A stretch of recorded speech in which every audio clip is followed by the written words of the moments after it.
अरे विवेक जी, ये आप क्या लेकर आ गए हैं? हमारा इतना छोटा सा घर है, इतना सारा सामान कहाँ रखेंगे हम? रहने दे बहू, ये हमारी कभी नहीं सुनेगा। फालतू की चीज घर में उठा कर ले आता है। ये नहीं कि पहले घर बनवा लूं, छत टूट रही है, घर रोड से नीचे हो गया, अब तो घर का पलस्तर भी झड़ रहा है, पर इसे कुछ नजर नहीं आता। जब देखो फालतू की चीजों में ही पैसे खर्च करता है। माँ, संध्या, आप दोनों जिसे फिजूल खर्च बोल रही हो ना, वो फिजूल खर्च नहीं, बहुत काम की चीज है। और ये मशीन मैं अपने पैसों से खरीद कर नहीं लाया हूँ। मैं जहाँ काम करता हूँ वहाँ ये मशीन खराब हो गई थी, तो मैंने सोचा कि क्यों ना इस मशीन को मैं अपने घर पर ले जाऊं। कल मैं इस मशीन को 100-200 लगाकर ठीक करवा लूंगा। उसके बाद क्या करोगे इस मशीन का? करना क्या है, उसके बाद इस मशीन से मैं पिज्ज़ा बनाऊंगा, जो मैं अपनी कंपनी में रहकर बनाता हूँ। फिर मैं अपनी छोटी सी पिज्ज़ा की शॉप खोलूंगा अपने मोहल्ले में।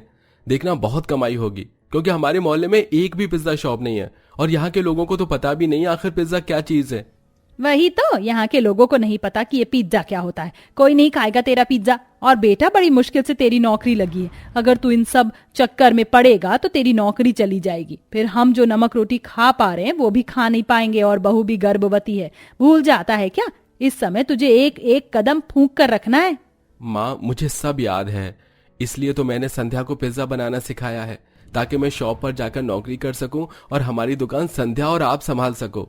माँ, अभी तो आप मुझसे कह रही थी कि मैं इनसे कुछ ना बोलूं, क्योंकि ये सुनने वाले नहीं। फिर आप क्यों इन्हें समझाने में लगी हैं? छोड़ दीजिए। आप दोनों को चिढ़ाकर बहुत अच्छा लगता है। वैसे मैं सोच रहा हूँ कल न जाकर अभी चला जाऊं माइक्रोवेव ठीक कराने। इतना बोलकर जैसे ही विवेक माइक्रोवेव ठीक करवाने के लिए घर से निकलने लगता है कि तभी अचानक से बारिश होने लगती है, जिस वजह से वह घर में ही रह जाता है और बारिश के रुकने का इंतजार करता है। पर बारिश रुकने का नाम नहीं लेती और धीरे धीरे विवेक के घर में पानी जमा होने लगता है। अरे अरे, घर में पानी आ रहा है। मेरे माइक्रोवेव को नीचे से उठाकर चौकी पर रख दो। अगर ये गीला हो गया तो फिर ठीक नहीं हो पाएगा। देख रही हैं आप माँ जी, घर में पानी भर रहा है, पर इन्हें घर की नहीं, इस खराब माइक्रोवेव की चिंता सता रही है। हाँ संध्या, मुझे फिक्र इस माइक्रोवेव की है, क्योंकि ये हमारी रोजी रोटी है। हाँ हाँ, समझ गए हम। तू अपना माइक्रोवेव संभाल, मैं घर से पानी निकालती हूँ। हे भगवान, और कितनी गरीबी दिखाएगा तू हमें। पता नहीं हमारे अच्छे दिन कब आएंगे। इतना बोलकर आशा घर में से पानी निकालने लगती है और कुछ देर के बाद बारिश रुक जाती है। बारिश रुकने के बाद संध्या खाना बनाती है और वह लोग खाना खाकर सो जाते हैं। पर आधी रात को फिर से तेज बारिश होने लगती है और घर की छत टपकने लगती है। माँ जी, आखिर जिस चीज का डर था वही हो गया। देखिए, हमारे घर की छत टपकने लगी। हे भगवान, अब क्या करें? इस आधी रात को क्या जुगाड़ करें? अब तो सवेरे होने का इंतजार करना पड़ेगा। माँ, आप फिक्र मत करो।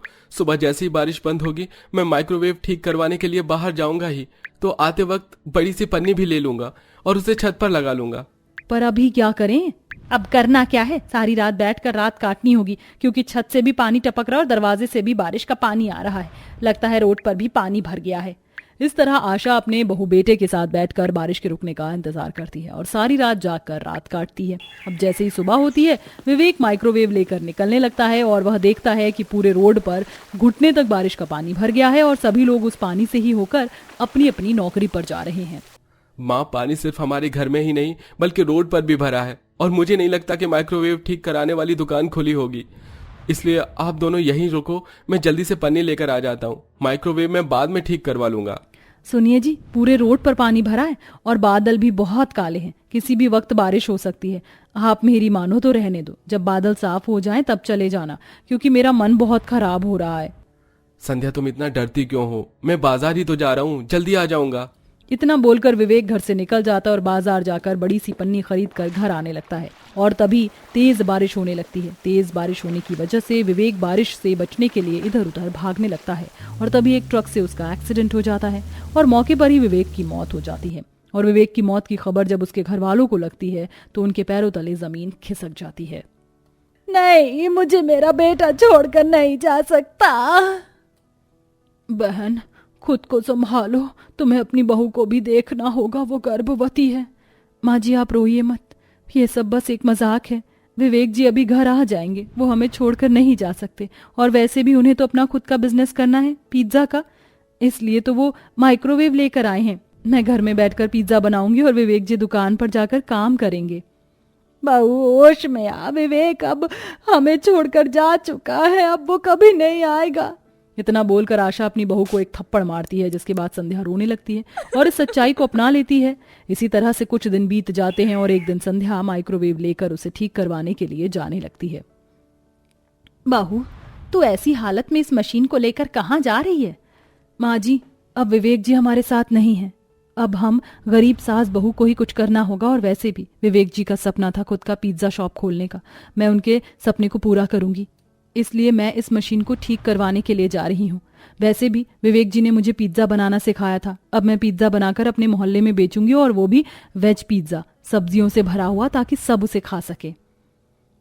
तू सही कह रही है बहू, विवेक के जाने के बाद तो मैं सब कुछ भूल ही गई थी। रुक, मैं भी तेरे साथ चलती हूँ। दोनों सास बहू घर से निकलने लगती हैं कि तभी विवेक का एक दोस्त जो उसके साथ काम करता था वह उनके घर आता है और आशा के हाथ में कुछ पैसे देते हुए कहता है, माँ जी, ये विवेक की इस महीने की सैलरी है, शायद आपके कुछ काम आ जाए।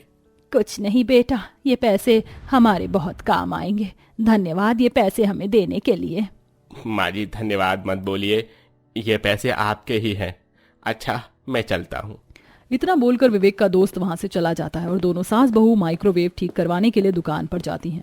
2 दिन में माइक्रोवेव ठीक हो जाता है, जिसके बाद आशा और संध्या दुकान से पिज्जा बनाने का सामान लाती हैं।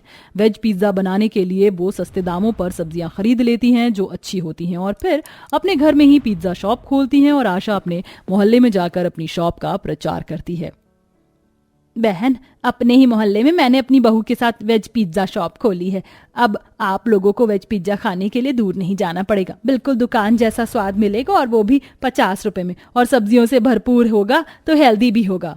क्या सच में आशा बहन? आशा बहन, तुम नहीं जानती तुम कितनी सही वक्त पर आई हो अपनी दुकान का प्रचार करने। मेरे घर में कुछ रिश्तेदार आ रहे, मैं सोच रही हूँ कि क्यों ना उन्हें वेज पिज्जा खिलाकर ही खुश किया जाए। एक काम करो, तुम 10 वेज पिज्जा बनाकर तैयार रखो, मैं 10 मिनट में तुम्हारी दुकान पर आती हूँ।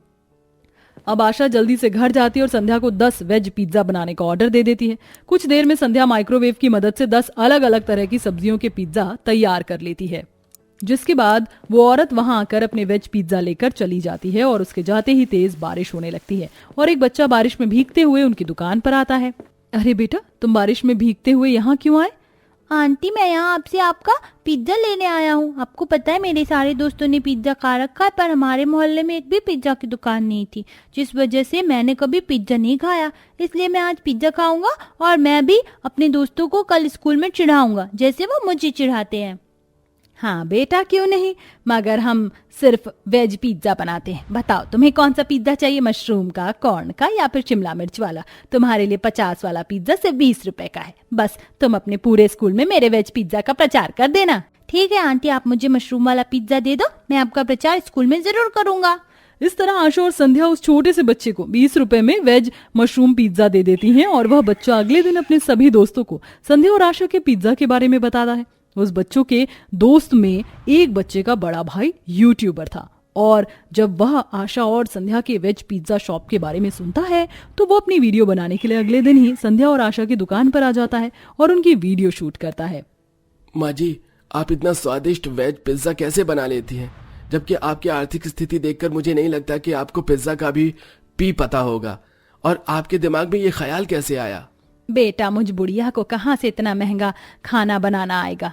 ये वेज पिज्जा तो मेरी बहू बनाती है, और मेरी बहू को मेरे बेटे ने सिखाया था। क्या आपकी सास बिल्कुल सच कह रही हैं? हाँ माँ जी, बिल्कुल सच कह रही हैं। मुझे वेज पिज्जा बनाना मेरे पति ने सिखाया था, क्योंकि वो एक शॉप में काम करते थे जहाँ पिज्जा बनाया जाता था। वो अक्सर सस्ते दामों पर सब्जियां लेकर आते थे, और फिर हम तवे पर पिज्जा बनाते थे। वहीं माइक्रोवेव भी लेकर आए थे, और उनका सपना था कि वो अपना खुद का पिज्जा शॉप खोले। इसलिए उनके जाने के बाद मैंने और माँ जी ने बस उनका सपना पूरा किया है। इस तरह वो लड़का यूट्यूब पर उनकी पिज्जा की वीडियो वायरल कर देता है, और दोनों सास बहू काफी फेमस हो जाती हैं। अब बड़े बड़े यूट्यूबर आकर उनकी दुकान पर पिज्जा खाते हैं और उनका वीडियो शूट करते हैं। देखते ही देखते दोनों सास बहू गरीब पिज्जा वाली के नाम से फेमस हो जाते हैं, और समय के साथ उनकी आर्थिक स्थिति भी ठीक हो जाती है, और बहुत जल्द संध्या भी एक प्यारे से बेटे को जन्म देती है।